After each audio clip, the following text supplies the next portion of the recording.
where were you for the opening ceremony, and what did you make of it?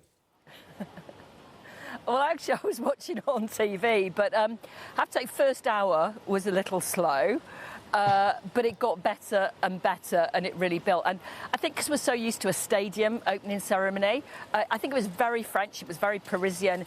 They showed, you know, the absolute best of the city. At times, it felt a bit like a tourist advert. But I think what picked me up was that the athletes who made it on the boats, they looked like they were having a really good time, which was amazing considering how wet it was. But I think once we got onto the more formal bits, and I mean, the lighting of the torch was stunning. And I went to look at it last night and, you know, just thousands of people around, you know, it being in sort of the heart of the city. These games feel like they're much closer to real people rather than the people who can just afford to buy the tickets. And the reality is some of the tickets are very expensive.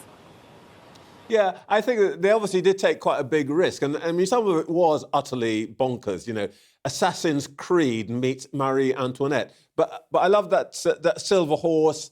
And, you know, I didn't think I was a Celine Dion fan, but I am this morning. I mean, I think she absolutely nailed it. I haven't met anyone who didn't think she was absolutely stunning and sort of, you know, underneath the Eiffel Tower. I mean, I think for me as a Paralympian, what was incredible was that they used a mixture of Olympians and Paralympians to carry the torch. No other city has done that. They've used it into the run-up, but not actually on the night of the opening ceremony. And I think that's a really big nod to the Paralympics, which come in a few weeks' time. And around the city, there's lots of imagery of Paralympians as well, which is quite exciting to see. It's not just the Olympics and then we have the Paralympics. It feels like they've given some extra thought to how they can build up the Paralympic Games. Well, I wanted to ask you about that. I mean, the French are boasting, rightly, about the fact that apparently there are equal numbers of male and female athletes in the first 2 weeks in the Olympics. There was a time when the Paralympics were a sort of afterthought. That's no longer true, but how far along are we to the road to parity for the Paralympics? I think each Games takes another step forward. I mean, certainly London raised the bar, and I think part of that is that, you know, athletes were absolutely at the heart of all the decision-making. And when you've got chair like Seb Coe, who'd been to so many games and understood the Paralympic movement, you know, things like the village, you know, was, you know, there was complete parity there. So I think it's a shame for Tokyo, you know, with lockdown, that we didn't get to see the best of what they could do. But now, any city that bids for the Olympics, they have to have the Paralympics. So each cycle, it feels like we're moving on. And this time there's going to be more coverage of the Paralympics around the world than ever before. The USA are, you know, doing a lot more coverage. And I think I've always said that, you know, when USA starts taking the Paralympics seriously, then that just gets it into a whole, you know, number of different markets. Because the reality is we have to have people watching.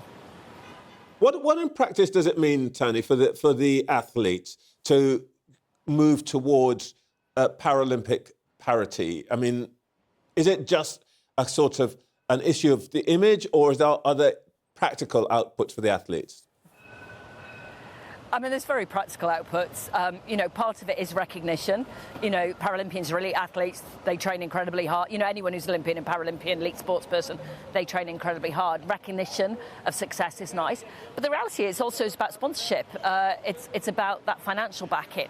You know, in athletics, over the years, you know you'd made it as a mainstream runner if you got $1 million a year shoe contract. Paralympians are nowhere near that. So there is a financial part of it as well. It's not all of it, but I think it's kind of interesting as well, the way that Paralympians can have an impact. The Paralympics is first and foremost an elite sporting event, but it can nudge kind of that social attitude towards discipline. It can't fix it all, absolutely not, but it can start a different conversation. Do you think that, in a sense that, sorry, I wanted to come back to a separate point, but I'll come back to that in a second. Can I ask you about the issue of the cleanness, if I can use that expression, of these Olympics and Paralympics? Are we making progress in stamping out cheating? That's a really interesting question. I mean, there's a lot of controversy coming into these games about the Chinese swimmers, America, Olympic and Paralympic Federation have taken a stance. There's lots of politics behind the scenes. There are similar issues in Paralympic sport. There will always be individuals who will try and push the boundaries, but I think it's really important that, as you say, that cleanliness of the games for both games is kept, and the investment into things in Paralympic sport, intentional misrepresentation. In Olympic sport, it's more likely to be around drugs. That they have to keep investing in that to keep people watching, because I think that's a really important part of it. So I think every games there's been those debates.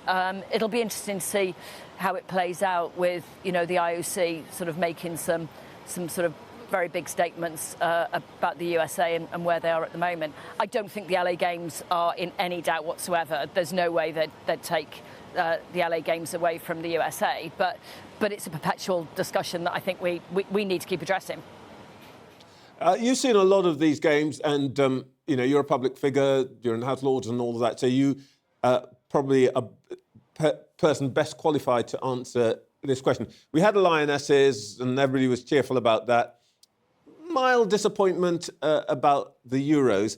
I'm going to ask you in a moment what success here is going to look like, but if we are successful, how much do these things affect the wider public mood? Everybody's a bit gloomy here. Do you think success in Paris can help lift Britain? Yeah, it absolutely does. At Games time, over the years we talked about the Wimbledon effect, where, a couple of weeks after Wimbledon, it seems like everybody wants to play tennis. And we do get that spike in participation. It's how you put the funding and the support behind it to make sure that we keep developing. We need people to be physically active. We're a nation that we say we love sport. We actually quite like watching sport. 80% of women aren't fit enough to be healthy. So, we have to do more. And there is part of it, with the games. They do provide these inspirational moments. But, to then go away from watching the games to actually being an athlete takes quite a lot of hard work, determination, resilience, and a bit of luck. So, there's definitely a spike. It will lift the mood in the nation. And you say about success, I think there's two different sorts of success. There's the medal success. Team GB is off to a brilliant start. Wasn't particularly expecting to win a medal in the diving. The big sports, athletics, swimming, have to deliver. So there's the number of medals, gold medals. Silvers and bronzes only count when there's a tie for gold, so the gold medals matter. But I think the public relate to, inspirational moments, a sport they may haven't really watched before, someone who was considered an underdog who comes out and does this amazing performance. So I think to the public, success is in two parts, and there will be moments that someone years from now will say that was the thing that got me on the path to being an Olympian or Paralympian. Okay, I like your distinction between doing and watching.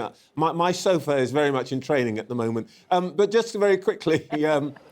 One sport that we should maybe watch that we wouldn't otherwise, and one person to watch.